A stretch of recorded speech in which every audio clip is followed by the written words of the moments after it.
Oberlin is very interesting in that the new music ensemble, or the contemporary music ensemble at Oberlin, has been established as one of the premier ensembles in the conservatory. And the students compete, I think, often to actually get into it. It's a completely different perspective on new music as chamber music, and I think it's appreciated there in a way that is different because of the way the conducting faculty has kind of positioned the ensemble among the others. And I think with all of that comes great experiences and really challenging experiences that create the students that have a facility with that repertoire. Personally, like, I had never played, anything more contemporary than Copeland before going to Oberlin. And it was just this experience that when I arrived and I saw how contemporary music, like, everyone was just excited about it there, and the conductor who put us all together, everyone wanted to play for him and to play this exciting music, and I was totally swayed by it, and just totally like jumped on the wagon. And I mean, that's what happened to all of us, I think.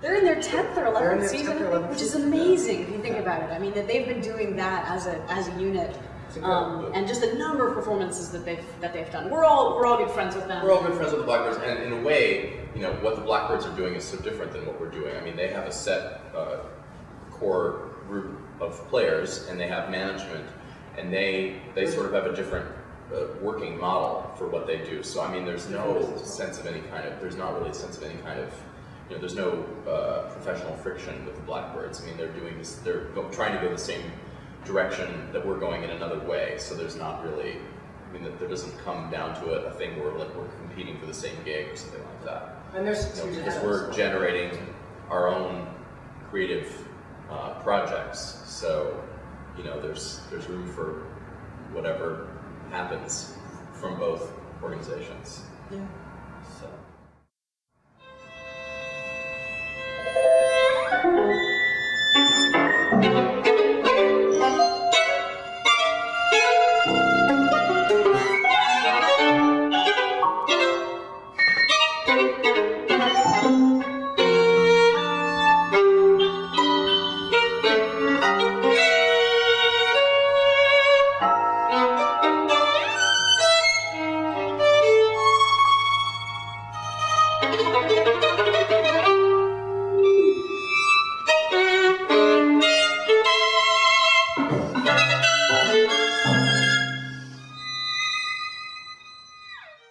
This is a group of, it's a chamber music group, but it's a chamber music group of extraordinary soloists. Like, everyone in the group is an awesome solo player.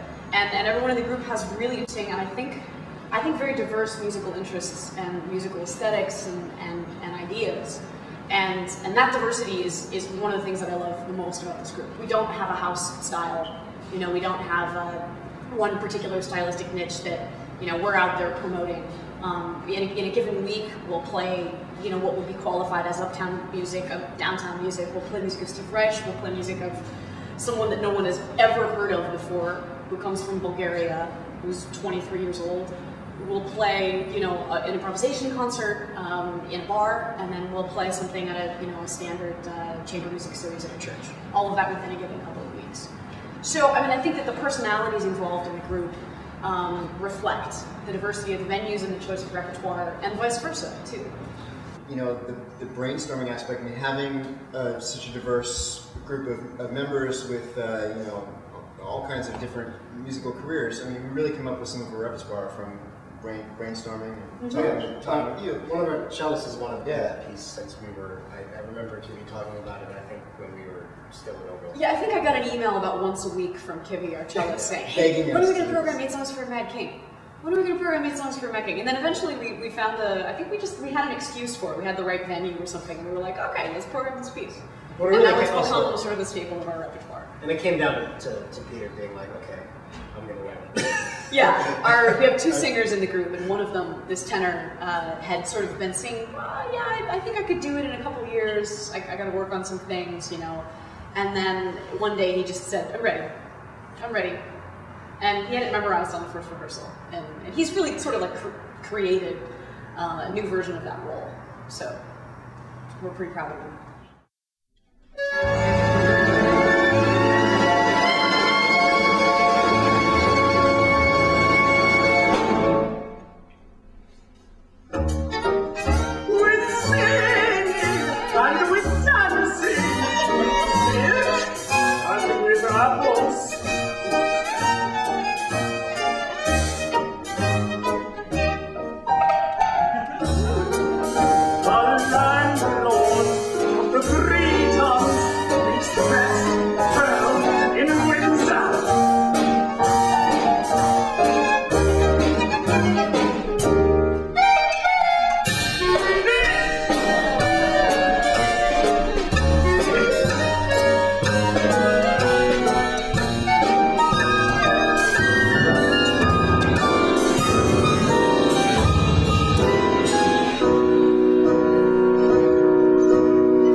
As a general rule, the group doesn't do one composer concerts, really.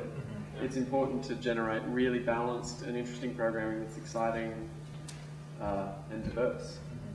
So I think that's an important part of it, is to find, you know, that block that fits in that, you know, chunk of the program. And it really is kind of like a puzzle, or like kind of like organizing a 5-course meal or something. You know, you don't want to eat all meat courses or all, you know, whatever. We talk about food all the time. I like meat. By the way. Okay, well, some people may like to eat meat all the time, but maybe the audience. Actually, last night we had soba for 3 courses. For 3 courses. That was unusual. No, I also think, I mean, your change and your tastes definitely evolve and grow over time, and I do think that at the beginning, you know, when we first started playing together and commissioning composers, I think, you know, we were, you know, we've always been really committed, but composers would recognize that. So, you know, like, I feel like, for instance, Dan Kellogg, the piece that he wrote for us, I feel like he knew that he could make it whatever he wanted, because we would devote, you know, time to learning it, you know. And so he kind of wrote like a big virtuosic piece, whatever he wanted to write. I mean, I kind of feel like some of our earlier pieces are about that, like, oh, we'll write lots of virtuosic stuff because this group will actually rehearse it, and, you know, hopefully it will sound really good. And then, so I think because that was happening for a while, then we sort of felt, you know, got into this phase where we're like, okay, now we need very different, you know, contrasting pieces, you know, more ambient, more moody, more, you know, evocative, or whatever. Yeah, I mean, I don't like any of that shit really, but yeah, but just totally contrasting. And so then, you know, I feel like, actually I feel like Gordon Vitzell's piece definitely fits into that category. And, I mean, we didn't necessarily ask for that, but that's what we got.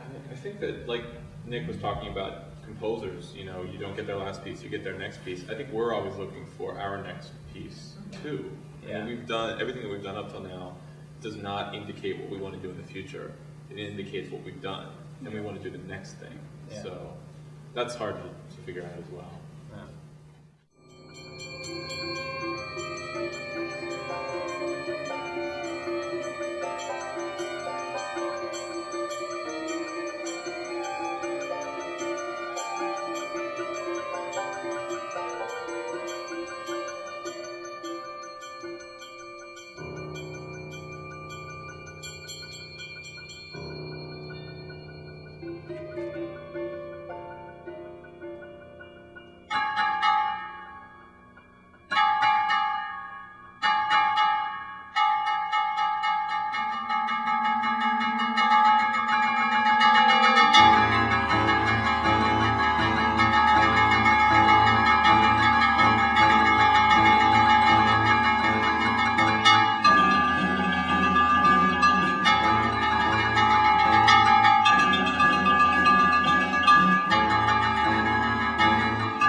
that's something that we saw sometimes happening with other new music groups and sometimes not. That you connect, they're almost always connecting to the music, but they're not always connecting from the music to the audience or whatever.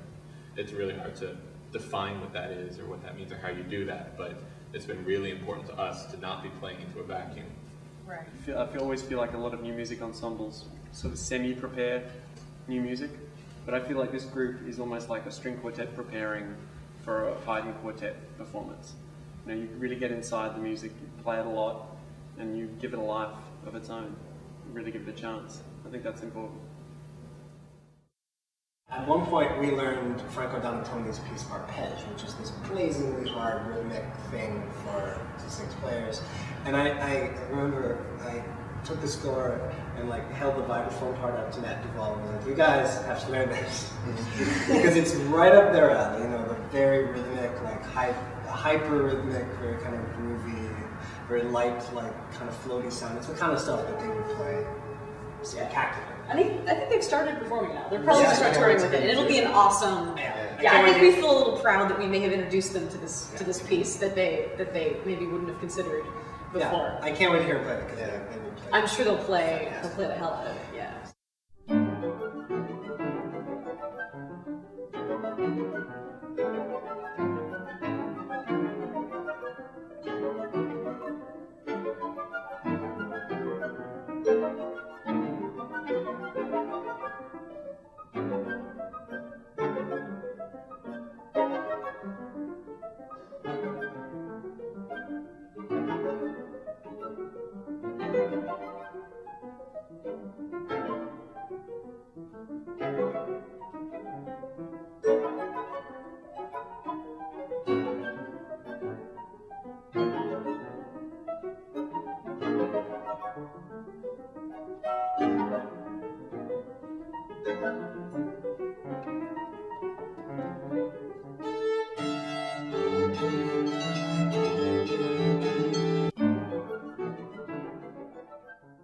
I mean, it's a funny thing. Like we started out producing our own concerts, just self-producing everything, and we had no money, and we had no venues, and nobody knew who we were, and nobody knew, you know, the music that we were playing, and so we just got together and did it, and found an audience, and found some money, and you know, it grew from there, from like very, very simple desire to just, you know, basically just to have a garage band. You know, it was that small in the beginning.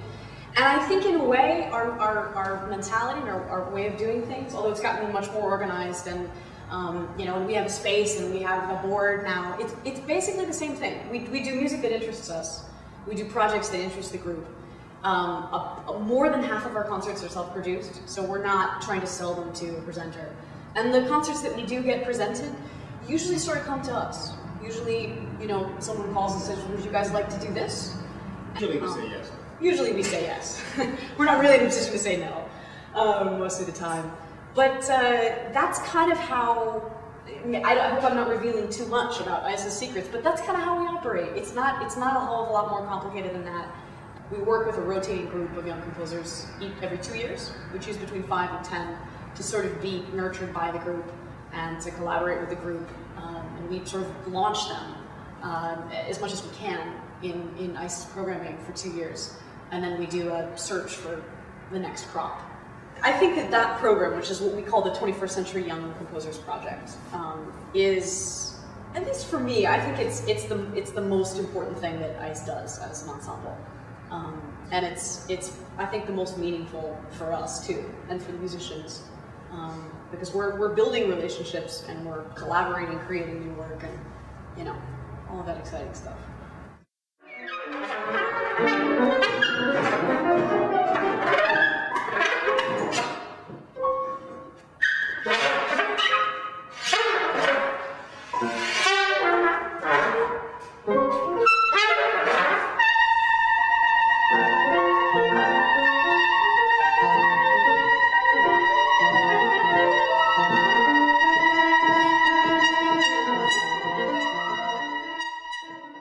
We happen to be one of a bunch of contemporary music ensembles of our age. There's Modern Sound, there's Argento, there's soul percussion, there's a whole stack.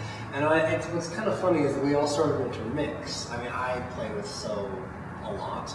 and I've sung with Alarmless Sound. A couple of Alarmless Sound members have played with us when we needed extra people, you know, and sang with people from Argento. I mean, it's just funny, and we all like each other. We all get along. We all respect what everyone else does, what other people do, and it's just sort of. Well, I've been thinking about it a lot. Like, I mean, there is absolutely no reason in this very small niche market to be protective of your own sort of corner of it. Or even just take it a step further. There's no reason to do anything but encourage everyone who's doing anything like this to just keep doing it and to share resources, to share ideas, to share marketing plans, to share mailing lists, and you know, I feel like it's a very exciting time, especially in New York. I feel like there's a beginning of a movement happening here. You know, it's easy to be pessimistic and say, oh, there's no money, federal money's dried up, you know, it's difficult to get grants, the government will never support what we do. That's never really been, I don't know, for us that's never really been something that's held us back. I think that on the contrary, this is a really great time to be doing what we're doing, and there's so many talented young people that are doing this, and you know, it feels exciting to be a part of that.